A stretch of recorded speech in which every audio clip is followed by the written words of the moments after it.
Private চেক্টৰ নতুন ল'ৰা joining কৰিলে 18,000 20,000 টকা দৰমহা পাবই লাগিব। এনেকুৱা এখন আইন বনাব নোৱাৰে নেকি?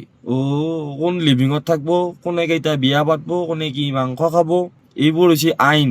বেলেগ কাম নাই। ইমান যদি বাদ দি শুনছানে, তহঁতক মানুহকেইটাই ভোট দি এনেই এখন এই বিধানসভালৈকে এনেই খেদোৱা নাই ভোটকেইটা দি।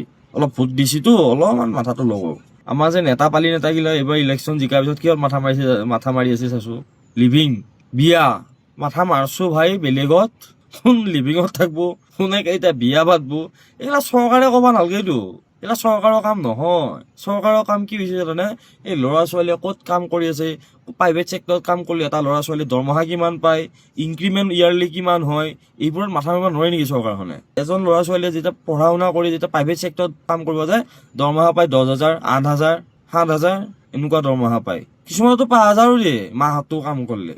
আজিৰ দিনত 5,000 টকাত কিবা চলে নেকি? সেইবোৰ মানে চিন্তা ধাৰা নাই যে আৰু কি কৰিব লাগে, সেইবোৰ আইন নাই নেকি যে এনেকুৱা কৰক প্ৰাইভেট চেক্টৰ নতুন ল'ৰা জইনিং কৰিলে 18,000 20,000 টকা দৰমহা পাবই লাগিব।